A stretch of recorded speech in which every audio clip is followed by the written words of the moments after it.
Nay, picture tayo. Alam ko yan, anak. Yan yung sa TikTok, no? Teka lang, kanino mo send yan? Kay Daddy. Dali na, Nay.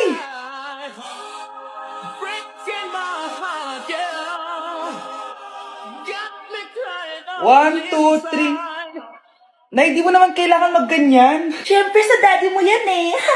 Oh, nandito na pala daddy mo. Hi, mahal. Hi, anak. Hi, mahal. Nareceive mo ba yung picture namin na anak mo? Ang ganda ko dun, di ba?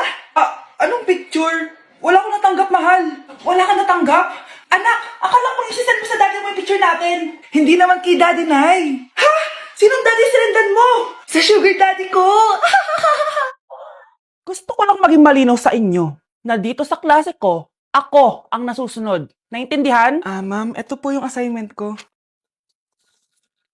Anong klaseng assignment to? Parang ginawa lang ng bata. Mababa lang grades mo dito, ah. Pinaghirapan ko yung assignment na yan. Sino ang pambansang bayani natin? Ma'am, Scarlett. Ang pambansang bayani natin ay si... Oops! Napakabagal mo sumagot. Ang pambansang bayani natin. Straight to the point ang kailangan ko sagot. Ayusin yung sumagot, ha? Hindi na kayo elementary. Opo, ma'am. Pinayagan ba kita kumain sa loob ng klase ko? Ma'am. Akin na yan. Kung ayaw niyong binabastos kayo, wag niyo akong bastusin. Oo, be. Kain tayo sa labas mamaya, ha? Hala, galit na si ma'am. Umalis lang ako saglit, ganyan na kayo. First meeting pa lang natin, pinapakita nyo ng mga ugali nyo. Buti pa yung kabilang section, tahimik lang. Kayo na ata ang worst section na napuntahan ko. Kung kami ang worst section, ikaw ang worst teacher. Sorry po, ma'am. At dahil dyan, bibigyan ko kayo ng maraming assignment. Ma'am? Oh, Scarlett, kamusta ka? Sana ikaw na lang ulit teacher namin. Ang sungit ng bago naming teacher eh. Hayaan mo. Next quarter, ako na ulit ang magiging teacher nyo. Talaga, ma'am? Thank you, Lord! Okay, class. Magdi-discuss ako. Makinig kayo sa akin, ha?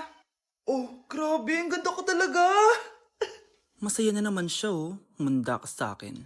Ma'am, di ba po bawal mag-makeup kapag oras ng klase? Si Scarlett kasi nagme-makeup po. Lu, pero pag ikaw pwede? Equals to. Ay, oo. Mamaya na yung makeup na yan, Scarlett, ha? Makinig ka sa akin. Di na siya makakapag-retouch. Okay, class. Dalawa ang naka-perfect sa exam natin. Si Cheska. Expect ko naman na perfect ako eh. At si Scarlett. Perfect din ako. Talagang nilalabanan ako ng babaeng to?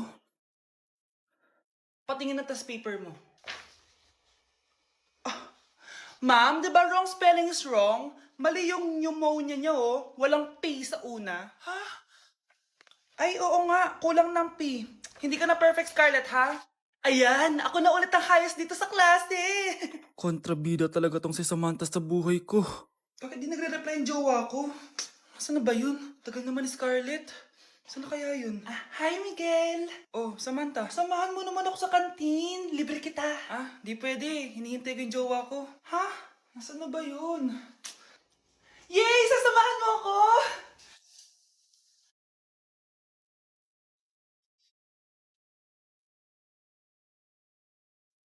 Ha? Wala naman ako sinabi! Scarlett? Mainis ka lang, dapat lang sa'yo. Lahat na lang kinukuha sa akin ni Samantha. Ibubunyag ko na yung sikreto ng pamilya niyo. OMG, grabe yung baha, oh. For sure, marami naman nakurakot si Dad. Paldo. Oh, Cheska, ba't ang aga mo? Di ba traffic kasi baha? Ay, opo, ma'am. Baha nga po eh. Kaya pinag-helicopter na ako ni Daddy para safe ako. Kawawa nga po yung mga tao eh. Wow, sana all. Yes, Daddy? Opo, nandito na po ako sa school. Yung baon ko 1 million ha. Send mo na. Ha? 1 million yung baon niya? No! Binasa mo yung Chanel bag ko!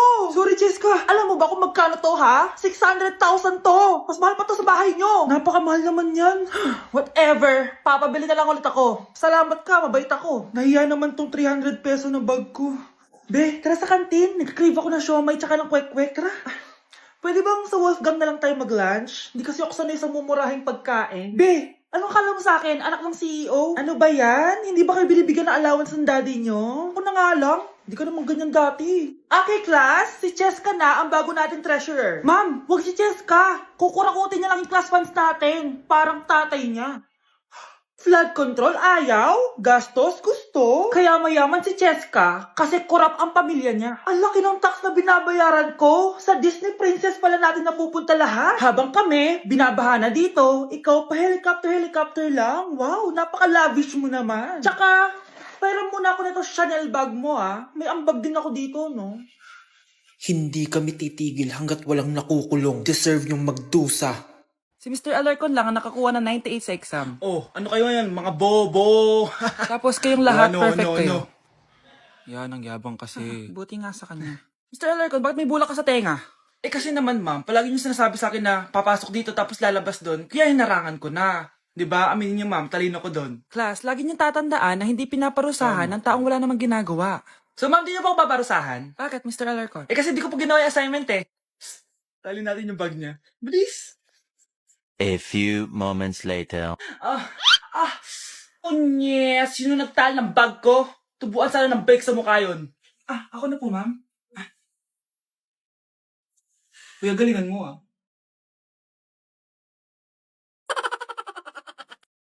Mars, ikaw ba yan? Uy, Mars, kamusta ka na? Mars, buntis ba anak mo? Paano mo naman nasabi, Mars? Ba't ganun? Ang laki ng tiyan. Imposible yun, Mars. Wala nga jowa yun eh. Ay naku, Mars, tanungin na lang natin. Anak, punta ka nga dito. Ano yun, Nay? Anak, di ba wala ka naman jowa? Nay, aamin na po ako. May jowa po talaga ako. Pero di naman kayo nakikita, di ba? Nay, madalas po kami magkita. Pero di ka naman buntis, di ba, anak? Nay, may aaminin ako sa'yo. Isang buwan na akong... Naku, ayan na ba sinasabi ko sa'yo, Mars? Anak, ba't ngayon mo lang sinabi sa akin? Magkakaapo na tayo. Nagdadalang tae. Anak, malapit na akong manganak. Magkakaroon ako ng kapatid, Nay. Oo, anak, magiging kuya ka na. Nakaka-excite naman, Nay. A few moments later. Mare, musta na? Uy, Mare, buntis ka din pala? Oo, Mare. Malapit na nga akong manganak eh. Sabay pala tayo manganganak, Mare. Siguradong mas maganda anak ko kesa sa kanya. Di ka sure. Mas maganda anak ko. Magmamana ba naman sa akin? Sakit na dyan ko. Manganganak ka na? Darling, tulungan mo ako. Anong mangyayari, darling? Manganganak bata ako, darling. Manganganak ka na? O sige, ikaw ka muna doon. Sakit na dyan ko. Manganganak na din ata ako. Manganganak ka din? Oo. Hindi kayo ng malalim tapos ire. Sige, malapit na. Di ko na kaya. Darling, eto na anak natin. Ang ganda ng anak ko. Ang ganda-ganda mo, anak. Ba't magkamukha anak namin? Ha? Ikaw ba tatay nun? Darling, I can explain. Mare. Walang ya kayo. Darling! Mare! Magsama kayo. Kuya, may tumatawag sa'yo. Si X. Sagutin mo na. Wala ko lang sabihin, di pa ako handa. Si X? Akin na ako kakausap. Ma. Tawag-tawag ka pa. The ex you were calling is now moved on and is now happy with his new crush. Please don't bother to call again. Thank you. Ma, anong ginagawa mo? Oh, di ba nakapag-move on ka na? Oh. May bago ka na nga crush eh. Sino? Siya, di ba? Hello. Lalambingin kita alagaan ikaw. Bakit ang kalat dito? Hoy, maglinis nga kayo. Wala kayong katulong dito Tinatamad ako maglinis, Nay. Ayaw nyo. Bibigyan ko ng 1,000 pesos ang pinakamasipag kong anak. 1,000 pesos? Sige, maglilinis na ako. A few moments later. Nay, nagwawalis ako. Nawalis ko na yung buong bahay. Wow, ang sipag. Nay, parang ako yung pinakamasipag, Deserve ko ng 1,000 pesos. Aba, himala. Ang saya-saya pala maghugas ng plato, Nay.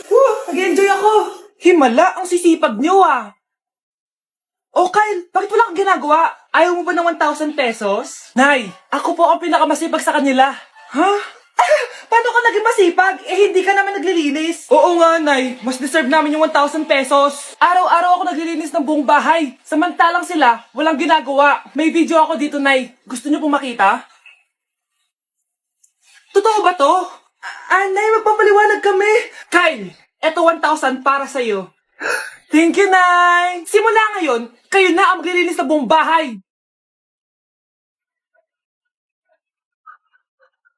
So, before you go, Galing mo pala kumanta, no? konti lang. O sige, kung haalanayin mo yung nanonood, anong kakantahin mo?